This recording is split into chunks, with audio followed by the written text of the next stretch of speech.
Okay, this video is about using centroids. Remember, we can form the centroid, or we can find the centroid of a triangle by connecting the midpoint of each side to its opposite vertex. This is the midpoint, R is the midpoint of DF. Now what that does for you is a couple of things. You can say that each of these segments is equal to its other segment, because we know that we're joining midpoints here.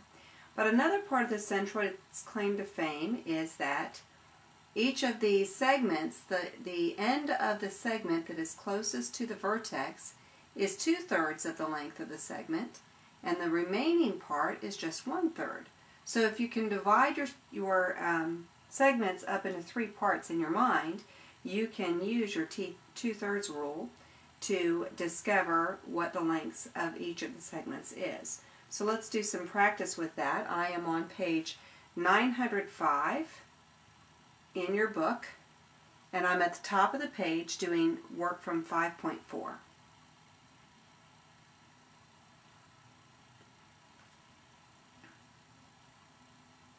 Okay, number 24 says, find the length of TF if FP equals 14.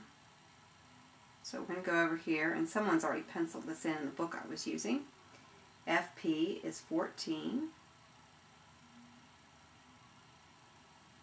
And then it also says RE is 24.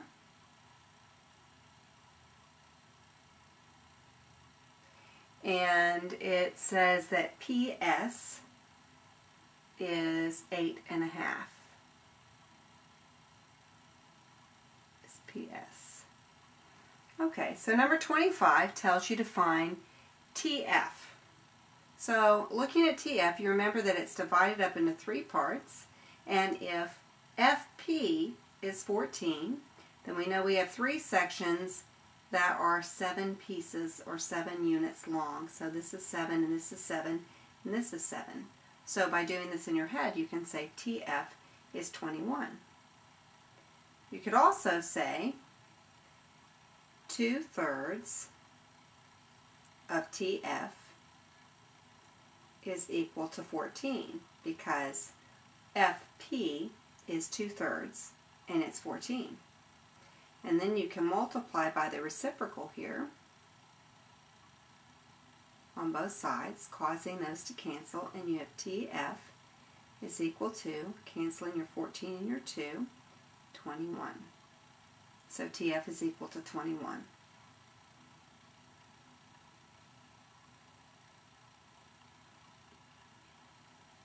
Okay, number 25 says to find DP. Okay, DP is at the vertex end of your segment, and so it's 2/3 of DS. And let's see, we know FP is 14, RE is 24, and PS is 8.5. Okay, so we know that 1/3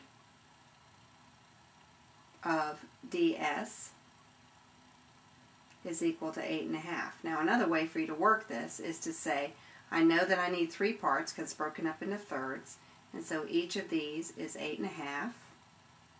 And so doing it in your head, you can say DP is 8 and 8, which is 16, plus the extra 2 halves, which is 17.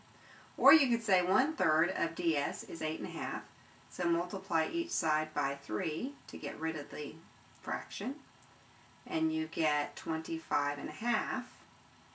And then since DP is 2/3 of that, you can say 2/3 of 25.5, and working that out with a calculator, you would get 17.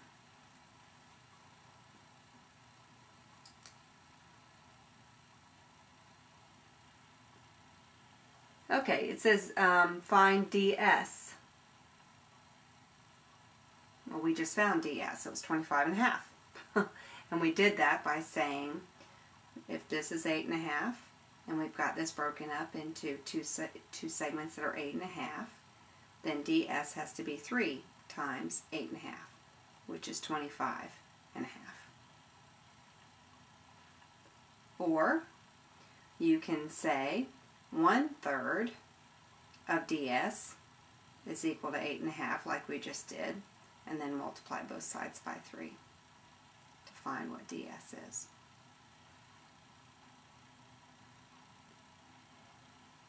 Okay, PR, you're to find PR for number 27, and you know that RE is 24, the whole thing is 24. So doing this in your head, you can say I need 3 parts, so that would mean that each part would have to be 8. And you're to find PR, which is only the last part, so PR equals 8. Or you could say, since this is the end that joins the midpoint to the centroid, it's only 1/3 of PR, and 1/3 of 24 equals 8.